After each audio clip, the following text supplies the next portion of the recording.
Amém. Atos capítulo 2 diz: cumprindo-se o dia de Pentecostes, estavam todos reunidos no mesmo lugar. De repente veio do céu um som como de um vento veemente e impetuoso, encheu toda a casa em que estavam assentados. Foram vistas por eles línguas repartidas como que de fogo, as quais pousaram sobre cada um deles. E todos foram cheios do Espírito Santo e começaram a falar em outras línguas, conforme o Espírito Santo lhes concedia que falassem. Amém? Inicialmente até aí, eu quero ver com você mais uma vez esse texto de Atos capítulo 2, a descida do Espírito Santo, onde as pessoas se preocupam com tantas controvérsias. Aqui começou a igreja. Não foi aqui, foi em tal lugar. Não, a Bíblia não está preocupada em demonstrar em qual momento começou propriamente dita a igreja. A partir do momento que Jesus traz um ensinamento, acabou a história, não importa, segue ele, amém? Deus deu uma revelação, entra nisso, deixa as discussões para lá, como Paulo diz assim, olha, não vamos perder tempo discutindo as genealogias loucas. Por quê? Ele está vendo que aquilo não é o mais importante. Nós temos que nos preocupar com o que é importante. O que é importante? Importante é aquilo que Deus traz para a nossa vida, a revelação. Nós vamos caminhando no estudo, na oração, e aquilo que o Espírito Santo for movendo, nos impulsionando, nos esclarecendo, vamos caminhando dentro dos propósitos de Deus para com as nossas vidas. Mas aqui eu quero, irmão, ver com você um detalhe que diz respeito, tem muito a ver com a questão ministerial. Veja que, cumprindo o dia de Pentecostes, estavam todos reunidos. Aonde? O texto diz no mesmo lugar. Mas esse lugar não foi um lugar que Jesus havia determinado. Jesus falou o quê?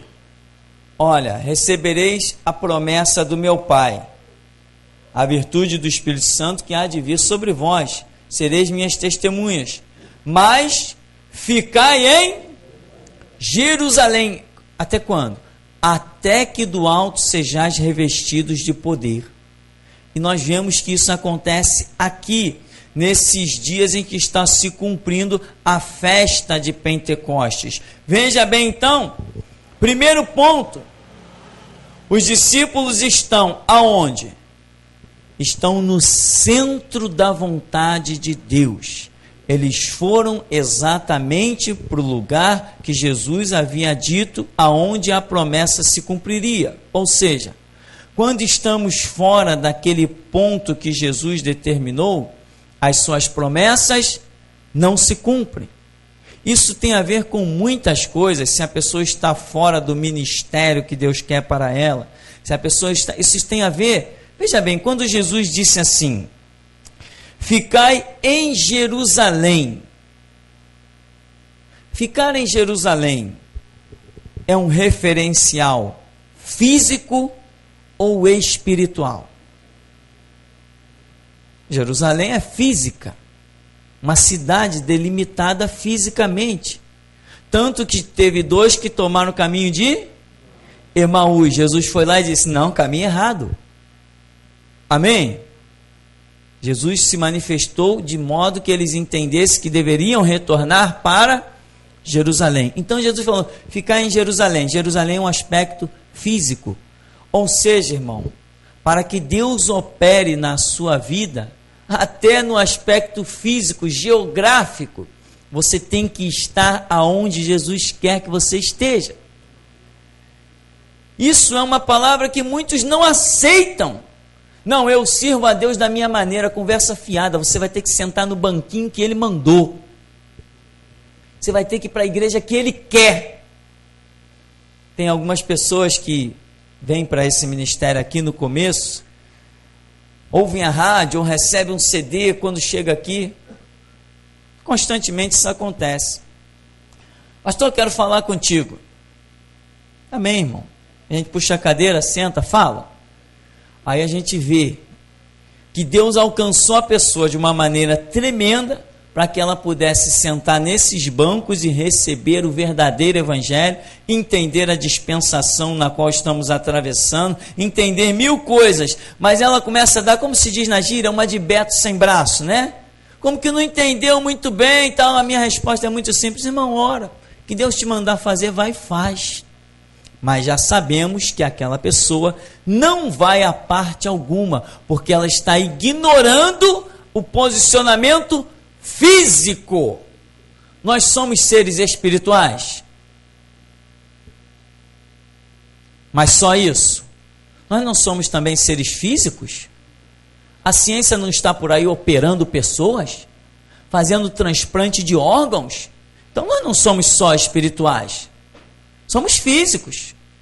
Você, quando tem uma dor de cabeça e toma um comprimido, a dor de cabeça não sai? Não vai embora? Ora, então nós somos físicos. Então Deus trata conosco tanto no físico quanto no espiritual. Aqueles dois lá no caminho de Emaús, o Espírito Santo não ia descer lá, na cidade de Emaús. Eles tinham que estar em Jerusalém.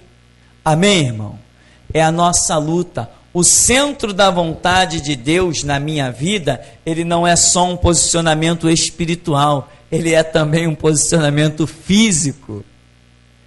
E isso tem destruído, arrasado, eliminado a vida de muita gente a nível ministerial.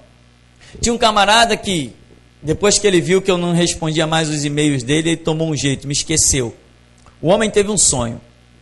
Que sonho impactante. Eu fiquei impressionado com o sonho que o homem teve. Ele pegou no telefone: mas estou ouvindo a rádio há uma semana, um mês, não sei, há poucos dias, mas eu tive um sonho. E ele descreveu as coisas aqui de uma maneira impressionante. Tive vários sonhos e, de repente, não tem coragem de sair, e mora até perto, alcance da rádio. Não teve coragem de sair e vir sentar no banco. Sabe por quê? Porque tem pessoas que acham que podem fazer uma amizade comigo e depois entrar na igreja pelo púlpito. Perdeu tempo. Ninguém entra nesse ministério pelo púlpito, só entra pela porta. Pode ser meu pai, minha mãe, pode ter jogado bolinha de gude comigo. Não entra pelo púlpito, só vai entrar pela porta. E estão achando que vão chegar, que querem demonstrar conhecimento, e piriri e parará, e que vai chegar aqui e vai estar acima de cada um dos que aqui estão. Quem está aqui há mais tempo, meu irmão, é maior do que qualquer um que vem lá de fora. Essa é a minha opinião, salvo as regras que Jesus me demonstrar o contrário. Então, não adianta fazer amizade comigo, eu sou amigo de todo mundo, não me preocupa, eu sou uma pessoa muito simples. Muito simples, e assim que Jesus me chamou e não me mandou mudar. Sabe que uma vez eu orei a Deus pedindo para ser um homem mais sério, porque em tudo eu me via rindo e brincando com todo mundo. Falei: Jesus, muda isso na minha vida. Essa oração não foi ouvida, eu continuo sendo o mesmo. Aí Jesus me mostrou: eu não mudei Pedro. Pedro foi aquele homem explosivo até o fim. Então, meu irmão, eu sou simples, lido com todo mundo, mas o camarada, não adianta ele achar que porque ele é meu amigão, me pega no colo lá na rua, que ele vai chegar aqui dentro do ministério e eu vou esquecer quem eu sou e quem ele é. Isso eu não esqueço. Eu não esqueço qual é a minha posição. A minha posição aqui, ela não é só física, ela é também espiritual. Então, amigos fisicamente somos, mas quando cai para o lado espiritual, aquilo que Jesus disser, isso tem que ser. Então, irmão, o posicionamento físico também influencia na sua vida espiritual, no mover de Deus. Quantas vezes pessoas chegaram: pastor, eu estou pensando em comprar uma casa, que eu estou com dinheiro aí, eu ganhei, saí uns atrasados, né? Principalmente funcionário público, né?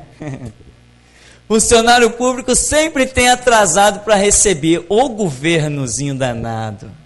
Funcionário público tem sempre um atrasado para receber. Fazer o quê, né? Como as pessoas dizem, o Brasil deve, eu vou dever também. Não, meu irmão, o mundo, deixa o mundo dever. Nós pertencemos a um outro reino. O nosso reino, no qual pertencemos, não deve nada a ninguém. Então, pastor, saímos atrasados aí, estou pensando em comprar uma casa em tal lugar. Irmão, ora, não compra não. Eu não posso perder essa oportunidade. Se a casa for sua, você não vai perder a oportunidade. Se for projeto de Deus, o homem não vai conseguir vender para ninguém. Só vai vender quando chegar a sua hora. Ora.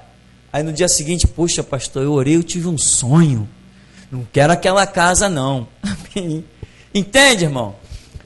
Porque o seu posicionamento físico, o lugar onde você vai estar, também é importante. Teve uma irmã que passou por aqui e essa não quis saber. O filho se formou aí na aeronáutica, exército, sei lá, uma das forças armadas aí. E quando se formou, ganhando um dinheirinho melhor, deu a ela a condição de comprar uma casa. Essa não quis saber de papo, saiu, foi comprar uma casa lá na Vila do João. Resultado. Tem dia que não pode nem ir para casa. Quem manda lá é traficante. Aquilo lá é o apartheid da sociedade. Não orou. Não orou, meu irmão. Não orou. Resultado, os filhos já tiveram que escapar de lá porque estavam ameaçados de traficantes e uma série de coisas. Por quê? Porque acha que tem dinheiro, faz. Não. Você pode ter dinheiro, mas ora. Deus quer trabalhar na sua vida e te posicionar não só espiritualmente, mas também fisicamente. E agora, irmão, segura aí na cadeira, eu vou te dizer uma frase. O seu posicionamento físico vai demonstrar o resultado do seu posicionamento espiritual. Se você fisicamente estiver fora do propósito de Deus, espiritualmente você não alcança o que Ele tem para você. Está dito, e é a realidade. Quando eu estava na igreja tradicional, em que Deus trouxe um mover para me gerar realmente uma vida saudável, espiritual, eu tive que me deslocar do bairro de Santo Cristo, congregava aqui no Santo Cristo, eu tive que sair daqui e ir para uma igreja lá no Engenho Novo, onde eu fui aprender a andar de trem, que era o único jeito que eu tinha de chegar na igreja na hora, porque não tinha nem condições, os ônibus passavam de uma maneira fora do comum. Então Deus me posicionou primeiro fisicamente, me arrancou daqui, me levou para lá, para depois ser gerado na minha vida o espiritual. Deus primeiro não fez acontecer na minha vida o espiritual. Primeiro Ele fez acontecer o físico, o natural. Primeiro Ele me arrancou de um lugar e me colocou em outro. Isso foi físico. Para depois eu começar a receber a palavra e o mover do Espírito Santo na minha vida. Então, irmão, ficai em Jerusalém, até que do alto sejais revestidos de poder. Então eles estão aí, diz aqui, de repente veio do céu um som como de um vento veemente, impetuoso, e encheu toda a casa em que estavam assentados. Ora, quando você está posicionado de acordo com aquilo que Deus quer, aí o mover do Espírito acontece. Não adianta querer de outra maneira, irmão. E tem mais, né? Encheu toda a casa em que estavam o quê? Assentados, aquietai-vos, sabei que sou Deus. Lembra? Jesus, quando foi multiplicar os pães e os peixes que sobejaram 12, disse, manda o povo sentar, calma aí, está todo mundo, o que eu vou comer, o que eu vou beber? Aquietai-vos, sabei que sou Deus, senta aí, traz aqui, o que tem aí? 5 pães e 2 peixinhos, distribui para os 5.000 homens, distribui para todo mundo. Está entendendo, irmão? Tem que haver um posicionamento de acordo com aquilo que Deus quer. Eles estão lá sentados no cenáculo, lá na situação do alpendre de Salomão. Então, estão na posição que Deus quer. Veio o mover do Espírito Santo. E esses homens foram o grande marco da história do Evangelho. E eles hoje são memorial. Lá, Apocalipse diz que eles são fundamentos, eles são colunas, eles são o sustentáculo da igreja. Por quê? Porque estavam na posição que Deus queria. Então, irmão, se posiciona. Deus, seja simples, irmão. Irmão, eu converso com Deus numa simplicidade muito grande. Eu estava acostumado na igreja tradicional a ver aquelas orações ensaiadas e aquelas palavras que muitas vezes você tinha que procurar no dicionário o que significava. Amantíssimo Deus, meu Deus dileto, e não sei o que, um monte de coisa, e tantas coisas bonitas, e Deus nunca vimos. Eu aprendi a andar com Deus na simplicidade. A Bíblia diz que não sabemos orar como convém, mas o Espírito Santo intercede por nós com gemidos inexprimíveis, porque nós não sabemos orar como convém. Nenhum de nós sabe nada, ninguém pode nada, ninguém é nada, Ele é tudo. Então, nós temos que ser simples diante de Deus. Deus, estou na tua posição. Deus, é aqui mesmo que o Senhor me quer. Deus, o que o Senhor quer de mim? Me sonda, vê se há em mim algum caminho mau. Deus, me guia pelo caminho eterno. Rasga o coração na sinceridade diante de Deus. Você vai ficar de pé sempre, irmão. Sempre! Não existirá o dia da tua derrota, se você anda com Deus em simplicidade. Aqui, eles estão na posição, vem o Espírito Santo para realizar a obra que tem com eles. E diz que ele veio com um vento veemente e impetuoso, ou seja, aqueles que estão na posição que Deus quer, eles alcançam o quê? Um ministério. Deus, a partir daqui, vai começar a trabalhar com a vida desses homens, porque estavam tanto fisicamente quanto espiritualmente na posição que Deus quer. Quando isso acontece, o que resta? Deus vem e troca as suas vestes, te dá um ministério e te envia às nações, né? Ele diz, recebereis a virtude do Espírito Santo, sereis minhas testemunhas aonde? Tudo que é canto, até os confins da terra. Esse é o propósito de Deus com a vida dos seus servos através da igreja. Então, detalhe aqui, quem chamou a atenção sobre a vida daqueles homens que estão sentados aqui no cenáculo? O próprio Espírito Santo, porque ele veio num vento veemente e impetuoso. Ele provocou um som, um barulho e atraiu a atenção de todo mundo para onde estavam estes homens. Por que o Espírito Santo fez com que toda a nação, os pardos, os medos, os elemitas, todo mundo que estava em Jerusalém, por que o Espírito Santo atraiu a atenção de todo mundo para estes homens? Porque eles estavam posicionados tanto físico quanto espiritualmente. Irmão, Deus quer fazer de você um centro de atenção. Claro que você vai repassar toda a glória para Ele, não deixa ela ficar retida, mas pode acreditar, é você que vai aparecer nos lugares aonde Jesus vai curar, não é Jesus que vai aparecer, é você. Entende isso? A palavra vai ser pregada, ninguém vai ver Jesus, vão ver você. Os demônios serão expulsos, ninguém vai ver Jesus, vai ver você. Porque Ele está aí dentro de você, escondido na tua vida. Você aparece no físico e Ele entra na parceria do espiritual. E faz o que tem que ser feito. Então, o Espírito Santo atraiu a atenção de todo mundo para esses homens. Todo mundo olhou, que é isso? O que esses homens estão fazendo aí? Detalhe aqui, ó. Foram vistas por eles línguas repartidas como de fogo. Eu costumo chamar isso aqui de labaredas de fogo, que o escritor coloca como aquelas chamas, ele chama de línguas de fogo, mas eu chamo labaredas de fogo, as quais pousaram sobre cada um deles. E todos foram cheios do Espírito Santo, começaram a falar em outras línguas, conforme o Espírito Santo lhes concedia que falasse. Eles estão na posição física, eles recebem do espiritual, estão posicionados também espiritualmente, eles recebem uma direção, recebem um ministério, e aí o Espírito Santo vem e fala por eles. Eles falaram coisas que eram concedidas pelo Espírito Santo. Quem tem um ministério não pode mais falar de si mesmo. Só pode falar segundo o que o Espírito Santo lhe concede. Irmãos, às vezes eu recebo nesse ministério aqui pessoas que eu não gostaria de nem olhar para a cara, para você entender. Mas na minha posição de sacerdote, o Espírito Santo diz, recebe. E tem outros que batem na porta e diz que eu estou ocupado. Telefona, não posso atender. Acabou a história, porque quem manda é Ele.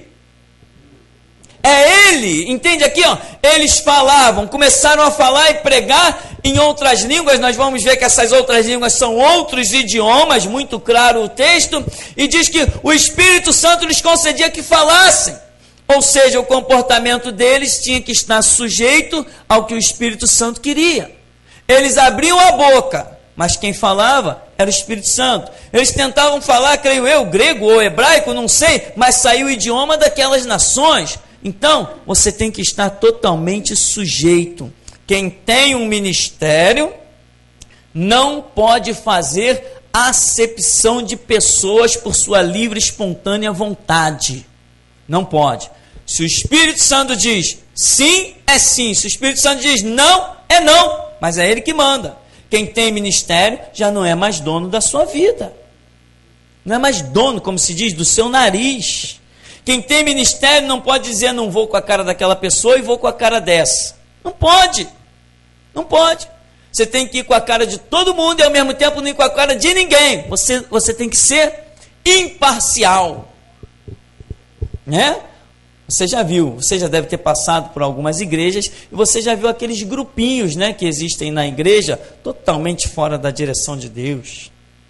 A festinha é aqueles lá, não sei o que é aqueles lá, não sei o que mais é aqueles lá, pessoas que agem num partidarismo fora do comum. Não, tem que ser mover do Espírito Santo, senão tem coisa errada. Aqui então, o Espírito é que concedia que falasse. E em Jerusalém estavam habitando judeus, varões religiosos de todas as nações que estão debaixo do céu. Correndo aquela voz, ajuntou-se uma multidão e estava confusa, porque cada um os ouvia falar na sua própria língua. E todos pasmavam e se maravilhavam, dizendo uns aos outros, pois que não são galileus estes homens que estão falando? Como, pois, os ouvimos cada um na nossa própria língua em que somos nascidos, partos, elemitas? Eles vão falar uma série de habitantes de várias cidades que estão ali em Jerusalém para a festa do Pentecostes. Então eles ficam maravilhados, porque aqueles homens não tinham condições, os galileus não tinham condições de falar daquelas coisas. Eles depois vão dizer assim, como pois os ouvimos nas nossas próprias línguas que somos nascidos, falarem, diz o verso 11, das grandezas de Deus. Ou seja, irmão, presta atenção, quando está se posicionado física e espiritualmente, você fala daquilo que nem você sabe. Você fala das grandezas de Deus de uma maneira impressionante, porque você empresta o seu ser para o Espírito Santo, mas quem fala é Ele. Eles não tinham condições de falar na língua dos da Frígia, da Panfilha, do Egito, do Ponto da Ásia, Capadócia, Judéia, da Mesopotâmia, dos cretenses, dos árabes. Eles não tinham condições de falar nesses idiomas, mas o Espírito Santo tinha. Você não tem condição de curar enfermos, expulsar demônio, mas o Espírito que está em ti tem. Você não tem condição de convencer um coração e torná-lo quebrantado e contrito, mas o Espírito Santo tem. Você não tem condição de abrir a sua boca, mas o Espírito Santo abre e enche.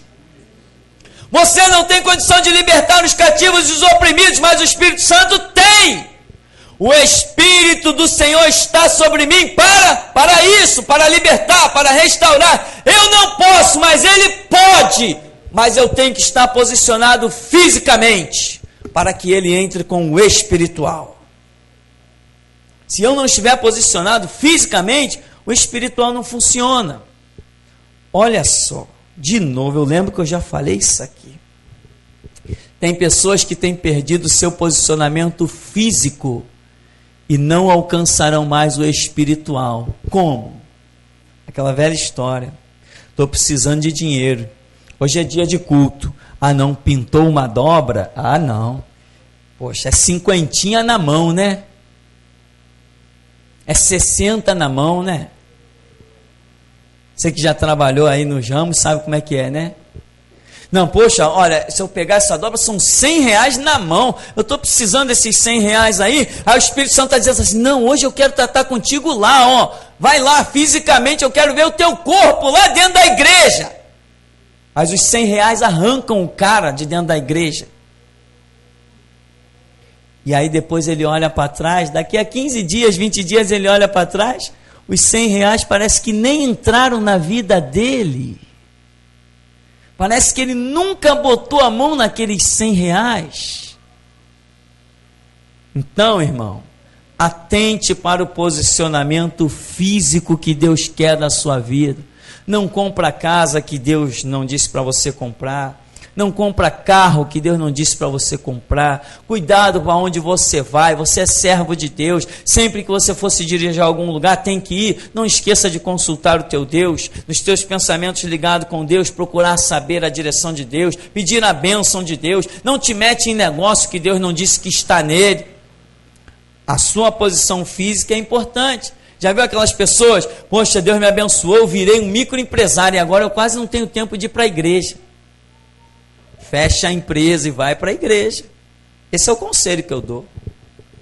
Uma vez eu encontrei um jovem, papo de 15 anos atrás, e foi exatamente essa história.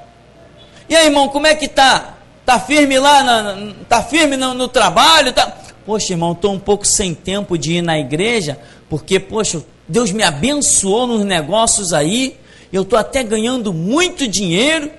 Falei assim, poxa, irmão, está ganhando muito dinheiro, está abençoado, mas está sem tempo de ir para a igreja? Não, mas eu vou resolver isso. Falei, ó, irmão, resolve logo, fecha a empresa e volta para a igreja. Ué, fecha a empresa e volta para a igreja, meu irmão. Que adianta o homem ganhar o mundo inteiro e perder a sua alma? Mas as pessoas não aprendem a lição, e o resultado? Você perde amigos com muita facilidade, quando fala a verdade. Mas o importante é que mesmo perdendo amigos, você conquista discípulos a Cristo, que são bem menos que os amigos, mas vale a pena. Então, irmão, aqui, o Espírito Santo é que permitia a eles falar.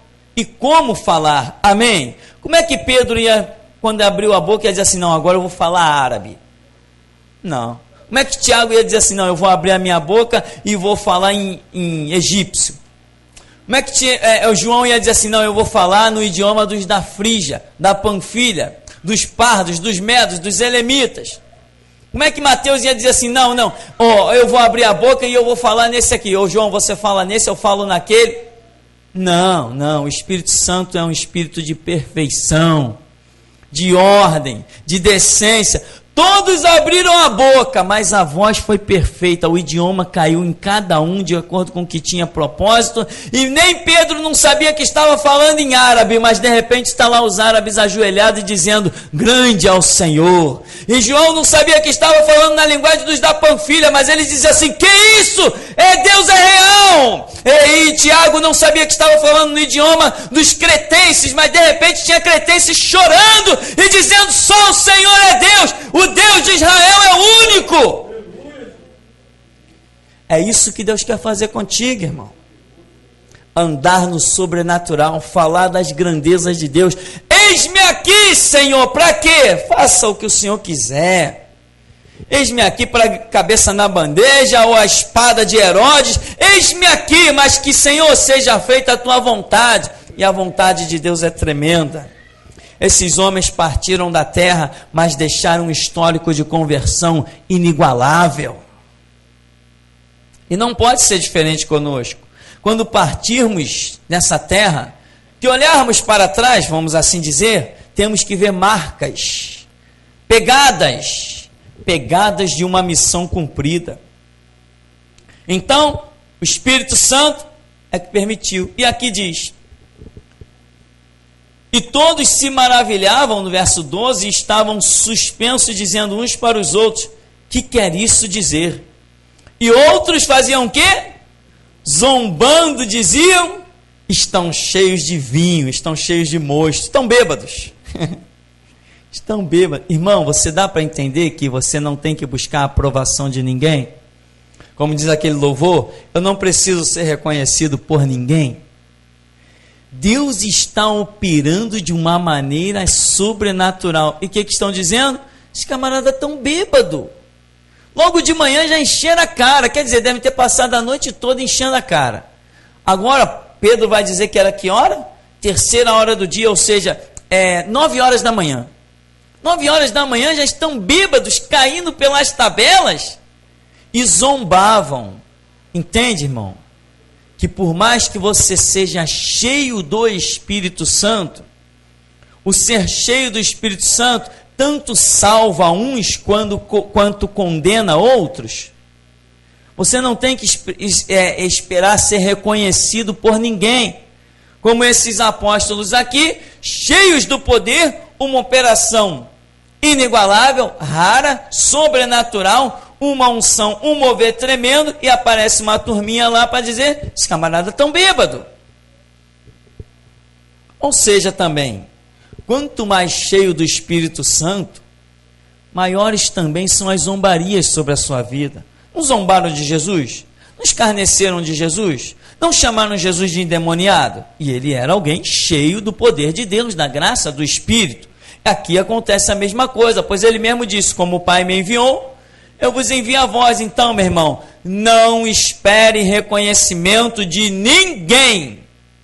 Anda na presença de Deus. E Pedro vai dizer assim, saltou no meio dos 11, levantou a voz e disse, varões, esses homens, todos os que habitais em Jerusalém, seja notório isto, escutai as minhas palavras, estes homens não estão embriagados, como vós pensais, sendo esta a terceira hora do dia, mas isto é o que foi dito pelo profeta Joel, e nos últimos dias acontecerá, diz Deus, que do meu espírito derramarei sobre toda a carne, e os vossos filhos e vossas filhas profetizarão, os vossos jovens terão visões, e os vossos velhos sonharão sonhos, e também meu espírito derramarei sobre meus servos, minhas servas, etc. Ou seja, Pedro está dizendo, sabe por que vocês estão ignorantemente dizendo que nós estamos embriagados?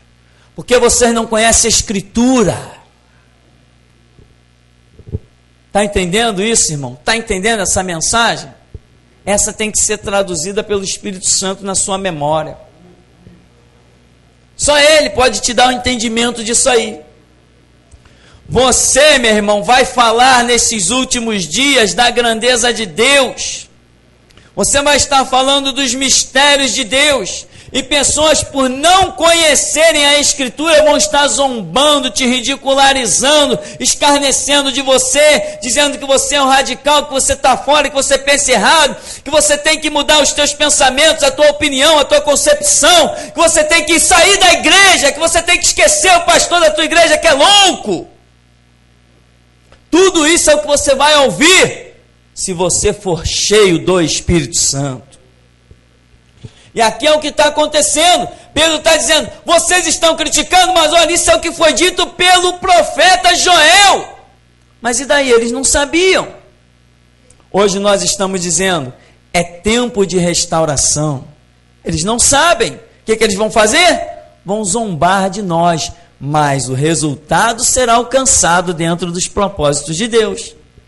A lei diz que, a palavra diz que a lei durou até João Batista. Ora, João Batista instituiu o tempo da graça?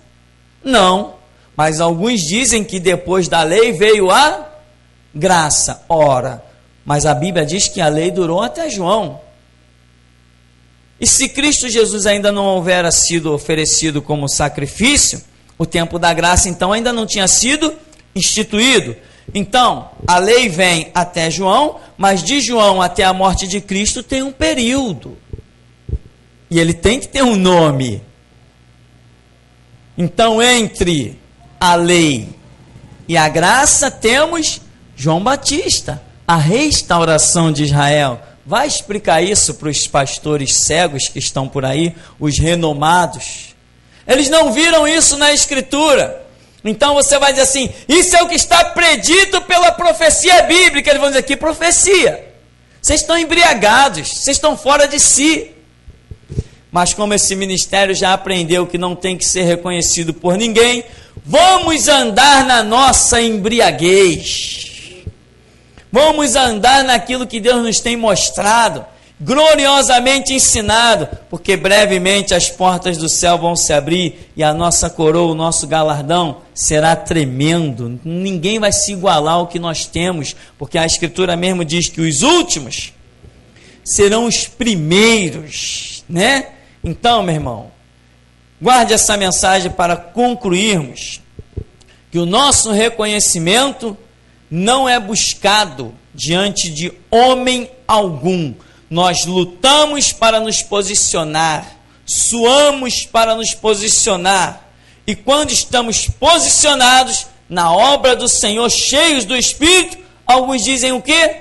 Embriagados, fora de si. Aliás, disseram para Jesus, né? Você sabe que quando Jesus estava pregando lá dentro de um lugar, os irmãos dele, eu falei, os irmãos dele, a mãe estava no meio, não sei se a mãe falou também, mas a Bíblia diz que os irmãos de Jesus, irmãos carnais, filhos de José e de Maria, disseram assim: temos que pegá-lo, levá-lo para casa, ele está fora de si. Jesus está pregando para a multidão e os irmãos dele estão dizendo: temos que arrastar esse homem para casa, ele está fora de si, ele não está falando coisa com coisa. Então, conosco tem que ser igual, porque ele falou: como o Pai me enviou, eu envio vocês. Então, o que aconteceu com ele tem que acontecer conosco. Alguém te chamou de louco? Opa, você está no caminho. Alguém te chamou de fanático? De fora de si? Embriagado? Esse é o caminho. Então, irmão, não espere reconhecimento de ninguém, porque quem não entende Escritura não vai entender você, porque você anda segundo a Escritura. Amém? E que o Senhor então nos abençoe em nome de Jesus.